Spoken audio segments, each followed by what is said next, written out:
भतीजी मन ला जय जोहार, नमस्कार, जय सिया राम। नवा बछर 2022 नवा छत्तीसगढ़ गढ़े के हमर जतन उछाह और न्याव के उद्यम ला नवा बल देवय आप जम्मू मन ला हृदय ले शुभकामना। नवा बछर के नवा बिहनिया जय हो छत्तीसगढ़ मैया। संगवारी हो हमन जुर मिल के ऐसा नवा छत्तीसगढ़ गढ़त हन जेमा सब्बो मन के सम्मान हुआ, बराबरी के अधिकार हुआ, अनुसूचित जनजाति, अनुसूचित जाति, अन्य पिछड़ा वर्ग, सामान्य वर्ग, अल्पसंख्यक वर्ग जम्मू मन छत्तीसगढ़ महतारी के गुलशन के अलग अलग फूल असन महाए जात पात के जहर छत्तीसगढ़ में झन फैल पाए एकर बर हमन विशेष जतन करत हन। और छत्तीसगढ़ के ऐतिहासिक सांस्कृतिक परंपरा हमार पुरखा मन के विरासत ला बचा के उखर सपना ला पूरा करत जाबो, नवा छत्तीसगढ़ गढ़त जाबो, यही हमार संकल्प हवाए। माननीय मुख्यमंत्री जी, लोकवाणी की 25वीं कड़ी का विषय है युवा सपने और छत्तीसगढ़। हमारा छत्तीसगढ़ राज्य भी अब 21 वर्ष पूर्ण कर चुका एक युवा राज्य है। 12 जनवरी को युवाओं के प्रेरणा स्रोत स्वामी विवेकानंद का जन्म दिवस है, जिसे हम युवा दिवस के रूप में मनाते हैं। इस अवसर पर हमारे कुछ युवा साथियों ने वर्ष 2020 की आपकी पहल को याद किया है। आइए सुनते हैं उनके विचार और आपकी बात। भूपेश काका जय जोहार। मैं हिमांशु यादव ग्राम मंदिर और जिला रायपुर से बोल रहा हूँ। 2020 में आपने स्वामी विवेकानंद जी के जन्म दिवस के अवसर पर जो युवा दिवस का आयोजन किया था, उसमें युवाओं को न सिर्फ अपनी प्रतिभा दिखाने का मौका मिला था, बल्कि स्वामी विवेकानंद के विचारों को जानने समझने का अवसर भी मिला था। आपने हम युवाओं के लिए जिस तरह से विकास का रोड मैप बनाया है, उसके लिए आपको धन्यवाद। माननीय मुख्यमंत्री जी प्रणाम। मैं कुमारी करुणा ग्राम शास्त्री चौक मंदिर हसौद जिला रायपुर से बोल रही हूँ। आपने 2020 में युवा महोत्सव का आयोजन किया था, वह शानदार था। एक लघु भारत साइंस कॉलेज परिसर रायपुर में उमड़ आया था। किसी भी तरह की जाति धर्म संप्रदाय का भेदभाव नहीं था। यह आपकी अच्छी सोच के कारण ही संभव हुआ था। क्या इस बार भी ऐसा आयोजन हो रहा है? कृपया अवगत कराने का कष्ट करें। धन्यवाद। भतीजा हिमांशु और भतीजी करुणा शुभ स्नेह, युवा महोत्सव के आयोजन को लेकर आपने जो कहा उससे मुझे बहुत खुशी और गौरव का अनुभव हुआ है। मैं जानता हूँ हमारे युवा जात पात से दूर वैज्ञानिक ढंग से सोचते हैं। यही वजह है कि हमने 3 दिनों तक 10,000 युवाओं को एक साथ रखने का इंतजाम किया था, जिसमें 800 से अधिक प्रस्तुतियां हुई थी। वर्ष 2021 में कोरोना के कारण यह आयोजन नहीं कर पाए थे। इस वर्ष सब कुछ सामान्य लग रहा था। हमने युवा महोत्सव 2022 के आयोजन की घोषणा कर दी थी, लेकिन फिर जिस तरह से कोरोना बढ़ रहा है उसे देखते हुए आयोजन स्थगित करने का निर्णय लेना पड़ा है। लेकिन जैसे ही सब कुछ ठीक होगा, हम इस तरह युवाओं के लिए आयोजन जरूर करेंगे। जहां तक आपने नया वर्ष, युवा सपने, युवा दिवस और नवा छत्तीसगढ़ की बात की है, तो मैं यह बताना चाहता हूं, इन सब के बीच एक अंतर संबंध है। स्वामी विवेकानंद जी का रायपुर से अटूट नाता है। वे मात्र 39 वर्ष जिए, सर्वाधिक समय कलकत्ता में रहे। उसके बाद किसी अन्य स्थान पर रहने की उनकी सर्वाधिक अवधि छत्तीसगढ़ में ही रही। जब उनका मन आध्यात्म की ओर बढ़ रहा था, उस समय वे छत्तीसगढ़ की हवा, पानी, माटी और धड़कन से एकाकार हो रहे थे। इस तरह एक वैज्ञानिक क्रांतिकारी सन्यासी स्वामी विवेकानंद ने जो छाप छत्तीसगढ़ में छोड़ी है, उसे चिर स्थायी बनाने के लिए हमने उनके जन्मदिन 12 जनवरी को युवा महोत्सव का आयोजन करने की शुरुआत सन 2020 में की थी। आज स्वामी विवेकानंद को कुछ लोग अपनी राजनीति के लिए दक्षिणपंथी करार देते हैं, जबकि स्वयं स्वामी जी ने जो कहा था वह विश्व धर्म और आध्यात्म के इतिहास में स्वर्ण अक्षरों में दर्ज है। शिकागो में स्वामी जी ने साफ कहा था कि धर्म के नाम पर दुनिया में बहुत खून बहाया जा चुका है। सांप्रदायिकता, हरधर्मिता, धर्मांतता ने कई बार सभ्यताओं को नष्ट किया है और दुनिया में निराशा फैलाई है। स्वामी जी ने कहा था, अगर जात पात, धर्म, संप्रदाय के नाम पर हिंसा न होती तो आज का मानव समाज बहुत उन्नत होता। उस जमाने में भी स्वामी जी दुनिया में घूम घूम कर कहते थे, मैं यहाँ किसी एक धर्म का प्रचार करने नहीं आया, बल्कि एक ऐसे दर्शन का प्रचार कर रहा हूँ जो दुनिया के सभी धर्मों में निहित है। उन्होंने कहा था, मैं किसी धर्म का विरोधी नहीं हूँ, हर धर्म के लोगों को तेजस्वी बनाने का प्रयास कर रहा हूँ। आज जो स्वामी जी को आध्यात्मिक संत बताकर उनके योगदान को छोटा करना चाहते हैं, उन्हें बताना चाहता हूं कि स्वामी जी विरक्ति की बात नहीं करते थे, बल्कि क्रांति की बात करते थे, कुरीतियों से लड़ने और समाधान की बात करते थे। माननीय मुख्यमंत्री जी, छत्तीसगढ़ के युवाओं ने अपनी बहुमुखी प्रतिभा का प्रदर्शन पिछले दिनों किया है। आपने भी अनेक बार ये कहा है कि युवा प्रतिभाओं को संवारने, उन्हें अवसर देने और आगे बढ़ाने की दिशा में आप बहुत से नए कदम उठाएंगे। इस संबंध में हमारे कुछ युवा साथियों ने अपनी जिज्ञासा व्यक्त की है। आइए सुनते हैं उनकी आवाज में उनकी बातें। मैं हिमांशु मानिकपुरी जिला दुर्ग से बोल रहा हूँ। सम्मान्य मुख्यमंत्री जी प्रणाम। हमने मुख्यमंत्री खिलाड़ी प्रोत्साहन योजना के बारे में पढ़ा था, कृपया इसके बारे में विस्तार से जानकारी देने की कृपा करें। माननीय मुख्यमंत्री जी जय जोहार। मैं रामेश्वरी नेताम जिला बस्तर से बोल रही हूँ। थीम बी योजना के बारे में एक खबर हमने पढ़ी थी, कृपया इसके बारे में बताइए ताकि हम लोग इसका लाभ उठा सके। माननीय मुख्यमंत्री जी जय जोहार। मैं रमेश पटेल जिला कोंडागांव से बोल रहा हूँ। हाल ही में बादल परियोजना के बारे में कई चर्चा सुना था, इसका लाभ किसको और कैसे मिलेगा, इस बारे में विस्तार से बताने की कृपा कीजिए। हिमांशु, रामेश्वरी और रमेश जी जय जोहार। मेरा मानना है कि आज के जमाने में युवाओं का कैरियर केवल सरकारी नौकरी से ही नहीं बनता, बल्कि हमारे युवा साथियों ने अपनी रुचि और प्रतिभा के बल पर संभावनाओं का नया आकाश खोल दिया है। आप में जो संभावनाएं दिख पड़ी है, उन्हें साकार करने की दिशा में हम बहुत से प्रयास कर रहे हैं। छत्तीसगढ़ के इतिहास में पहली बार खेल प्रशिक्षण की समग्र अधोसंरचना का निर्माण किया गया है, जिसके अंतर्गत 9 अकादमी स्थापित की जा चुकी है। फुटबॉल में बालिकाओं के लिए तथा कबड्डी, तीरंदाजी, एथलेटिक्स तथा हॉकी में बालक बालिकाओं दोनों के लिए इस तरह 9 अकादमियां शुरू हो चुकी है। टेनिस स्टेडियम और अकादमी भवन निर्माण के लिए राशि स्वीकृत की जा चुकी है। जहां तक मुख्यमंत्री खिलाड़ी प्रोत्साहन योजना का सवाल है, तो मैं यह बताना चाहता हूं कि हमारे राज्य के युवा खिलाड़ियों को आवश्यक सुविधाएं नहीं मिलने के कारण वे देश के अन्य संस्थाओं के लिए खेलते हैं। अब हम यह प्रयास कर रहे हैं कि हमारे खिलाड़ियों को प्रशिक्षण, उपकरण तथा अन्य खर्चों की व्यवस्था छत्तीसगढ़ शासन की तरफ से हो, जिससे वे भविष्य में अपने राज्य की ओर से ही राष्ट्रीय तथा अंतर्राष्ट्रीय प्रतियोगिताओं में भाग ले सके। इसके लिए पर्याप्त वित्तीय प्रावधान किए जाएंगे। विभिन्न औद्योगिक संगठनों की मदद से भी खेल और खिलाड़ियों की प्रगति के अवसर जुटाए जाएंगे। छत्तीसगढ़ खेल विकास प्राधिकरण के गठन का काम शीघ्र पूरा करके जल्दी ही इसका कामकाज शुरू कर दिया जाएगा।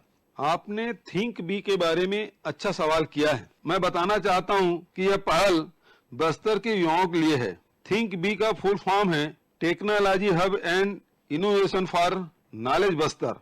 इस परियोजना के अंतर्गत हम बस्तर के युवाओं को नवाचार, स्वरोजगार और उद्यमता के लिए प्रोत्साहित करेंगे। युवाओं को आर्थिक, तकनीकी, प्रबंधकी, कानूनी आदि कई तरह की सहायता दी जाएगी। युवाओं को ऑनलाइन तथा ऑफलाइन सामग्री, किताबें, ऑडियो वीडियो प्रशिक्षण दिया जाएगा।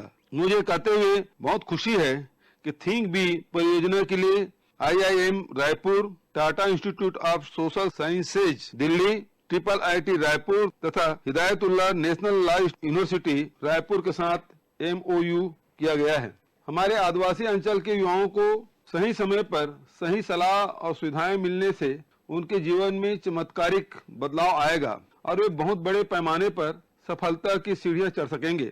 बाधा का फुल फॉर्म है Bastar academy of dance, art, literature and language. इस संस्था के माध्यम से एक और जहां विभिन्न आदिवासी कलाओं, लोकगीत, नृत्य कला, शिल्प कला, संस्कृति, भाषा, साहित्य, खान पान, वेशभूषा का संरक्षण तथा विकास किया जाएगा, वहीं हल्बी, गोंडी, धुरवा, भतरी जैसे बोली भाषाओं से नई पीढ़ी के साथ ही पर्यटकों, शोधार्थियों को भी अवगत कराया जाएगा। इससे युवाओं को अपनी माटी से जुड़े रहते हुए अपनी रुचि का काम भी मिलेगा। बस्तर की बात चली है तो मैं कहना चाहता हूं कि बस्तर के युवाओं की बदौलत हम डेनेक्स रेडीमेड गारमेंट फैक्ट्री, काजू प्रसंस्करण इकाई, काफी उत्पादन से लेकर बंजर जमीन में पपीता उत्पादन तक के इंद्रधनुषी सपने पूरे कर पा रहे हैं।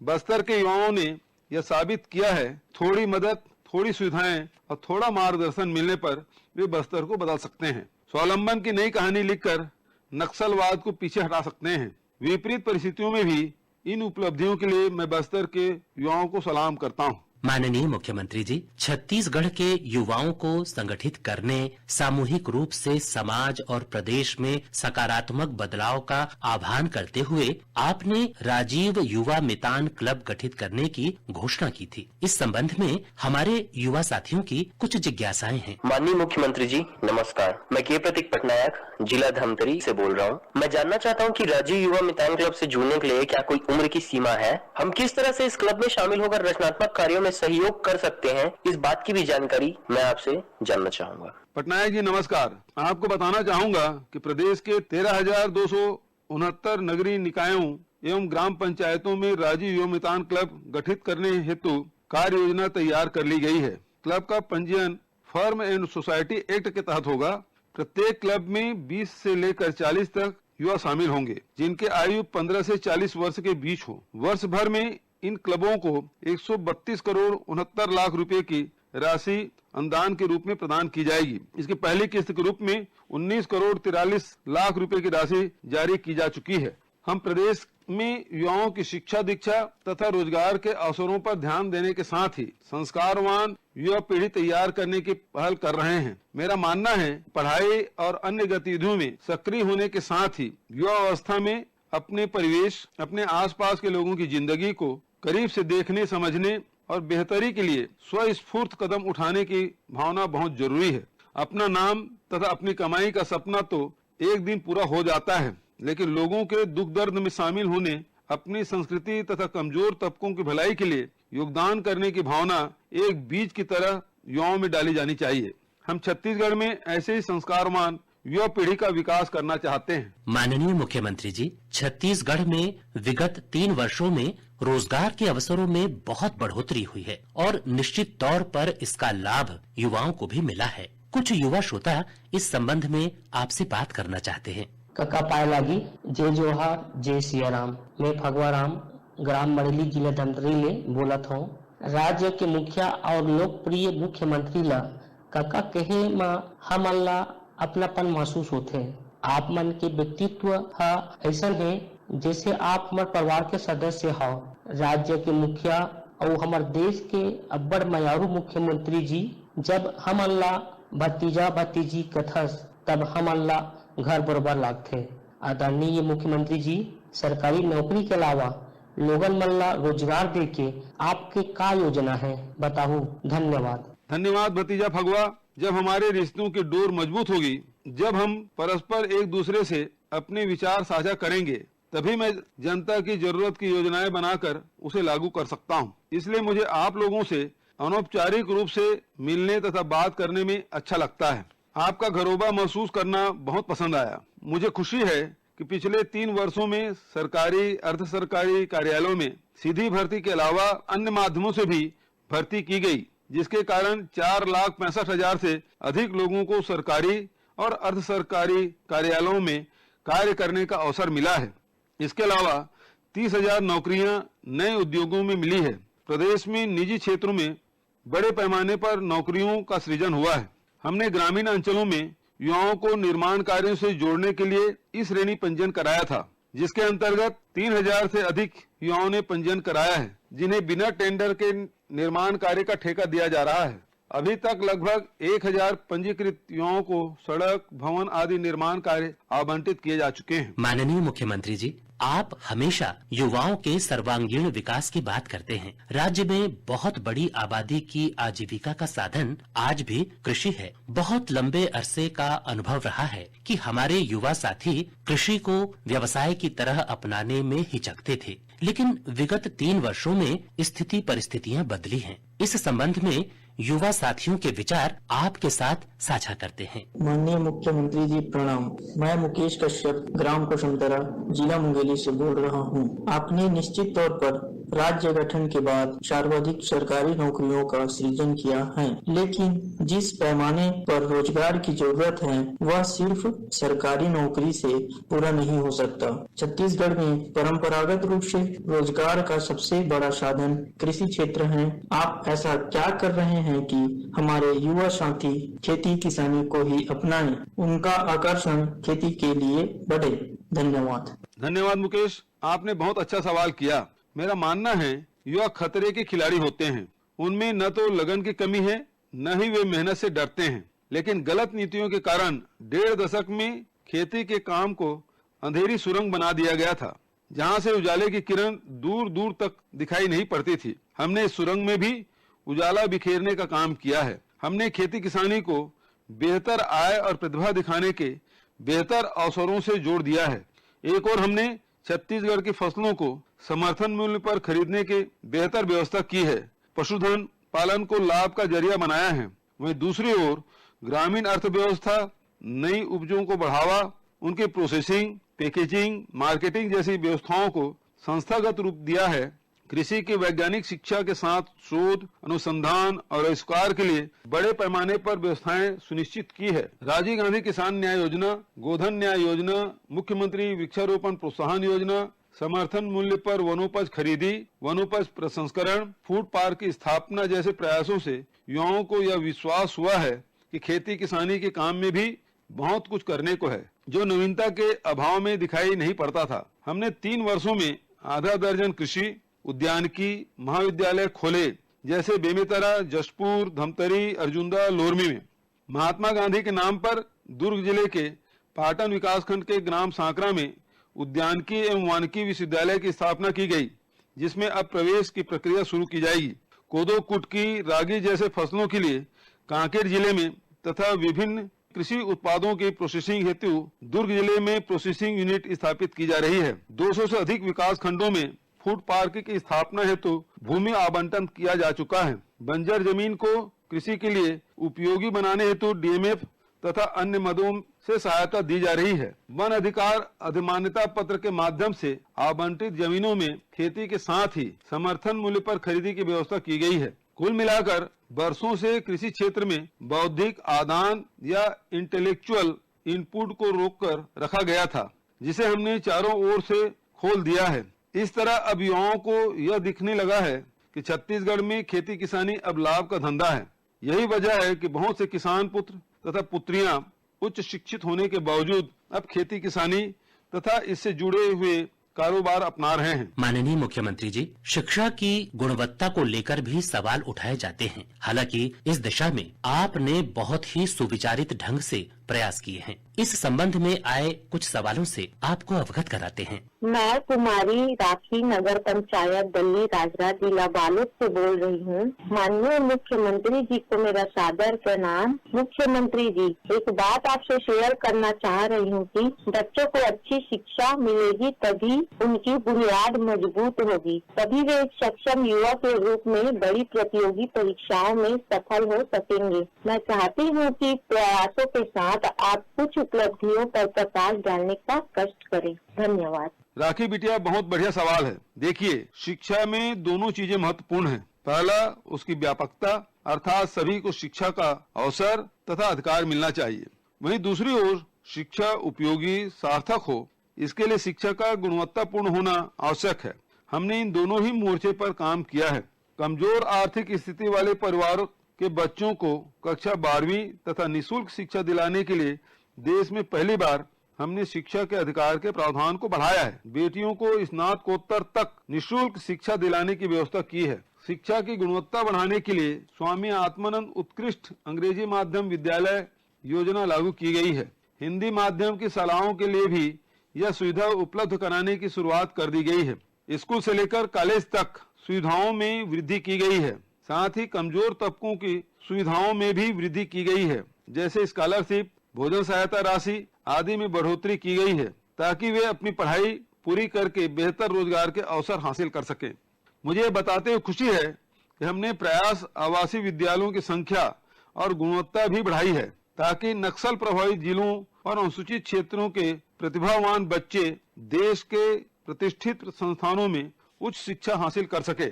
इन्हीं प्रयासों के कारण पहली बार नेशनल टैलेंट सर्च परीक्षा में छत्तीसगढ़ के 22 बच्चों ने सफलता पाई। वर्ष 2021 में आईआईटी में 27, एनआईटी एवं समकक्ष शैक्षणिक संस्थाओं में 35, सीएस फाउंडेशन में 5, क्लैट में 2, इंजीनियरिंग कॉलेज में 61 विद्यार्थी सफल हुए हैं।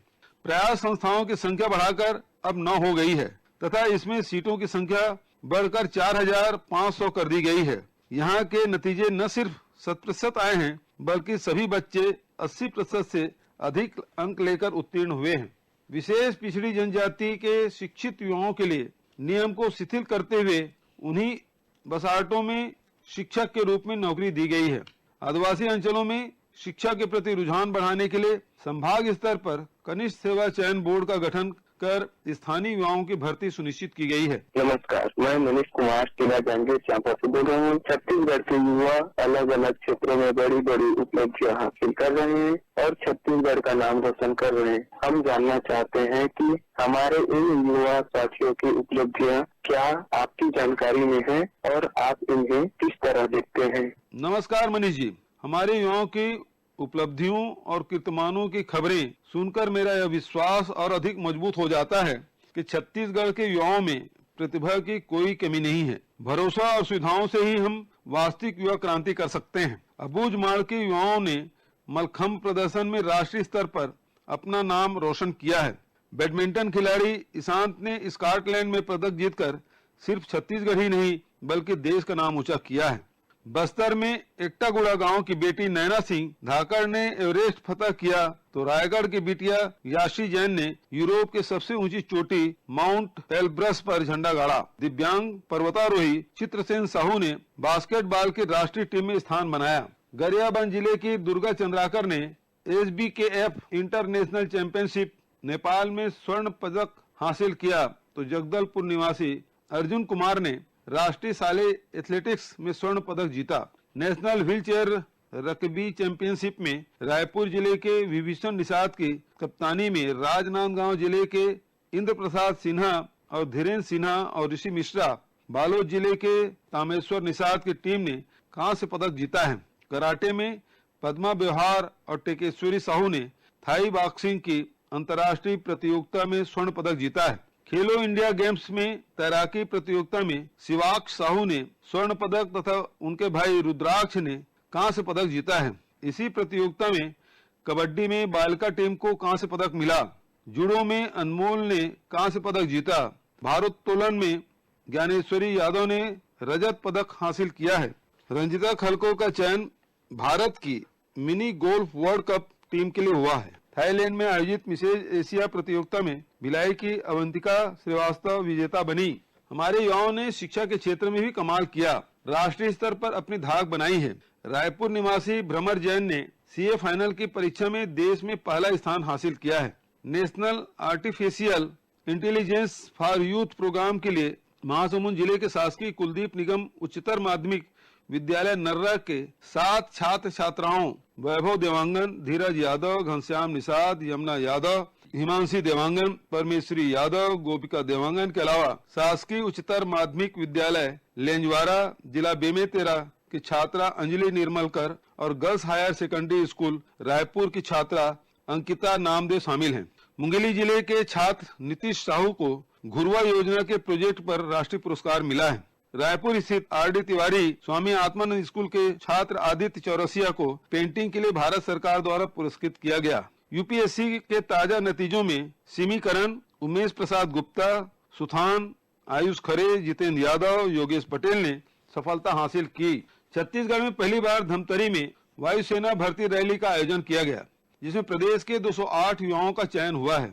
अंबिकापुर के रंजन सिंह ने नौसेना अकादमी के रोबोटिक्स कोर्स में सर्वश्रेष्ठ प्रदर्शन किया तथा वर्ष के ओवरऑल टॉपर बने, जिसके लिए उन्हें राष्ट्रपति स्वर्ण पदक से नवाजा गया। दुर्ग के सृष्टि बाफना इसरो के वैज्ञानिक चयन परीक्षा में प्रथम स्थान पर आई। कोरबा के विकास अग्रवाल को गगनयान की नई तकनीक विकसित करने वाली टीम में चुना गया। विभिन्न प्रतियोगिताओं में हमारे प्रदेश के युवाओं का उत्कृष्ट प्रदर्शन बताता है अब हमारे युवा साथी पूरे दमखम के साथ मैदान में उतर चुके हैं और राष्ट्रीय और अंतर्राष्ट्रीय स्तर पर छत्तीसगढ़ का परचम लहरा रहे हैं। युवा ऊर्जा और युवा उम्मीदों से नवा छत्तीसगढ़ दमकने लगा है। यह सकारात्मक चेतना की क्रांति है जो लगातार आगे बढ़ती जाएगी और नवा छत्तीसगढ़ गढ़ती जाएगी। माननीय मुख्यमंत्री जी, एक बार फिर कोविड-19 का संक्रमण पूरी दुनिया में बढ़ रहा है। इसकी रोकथाम के लिए प्रयास शुरू हो गए हैं। नए वेरिएंट ओमिक्रॉन को लेकर लोगों में जिज्ञासा है।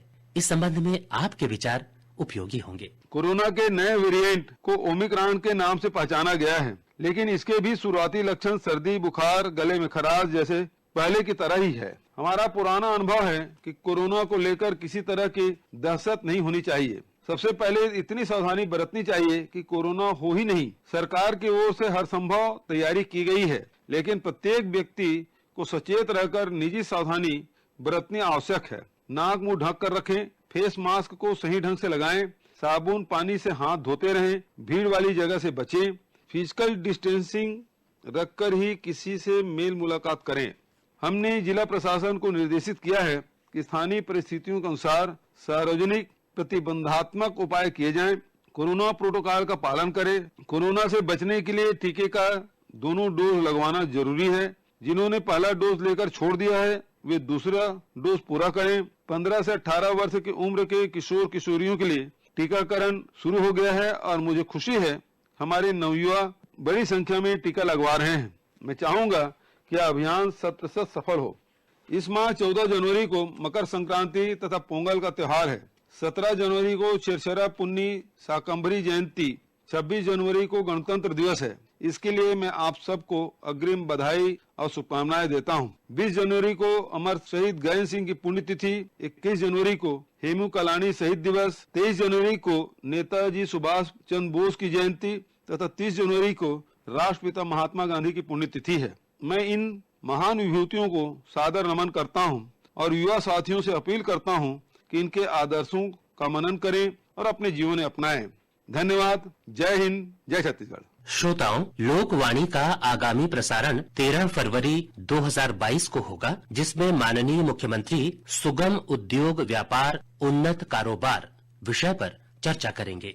आप इस विषय पर अपने विचार, सुझाव और सवाल दिनांक 27, 28 और 29 जनवरी 2022 को दिन में 3 बजे से 4 बजे के बीच फोन करके रिकॉर्ड करा सकते हैं। फोन